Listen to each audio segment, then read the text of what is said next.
কবে শুনবে আমার মনেরই কথা,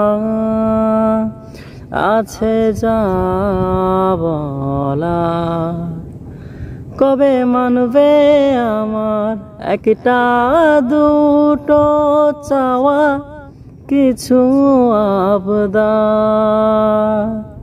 শুনো, হারানোর আগে আমায় খুঁজে নাও যদি সঞ্চয় জাগে, জানিয়ে দাও সেটা।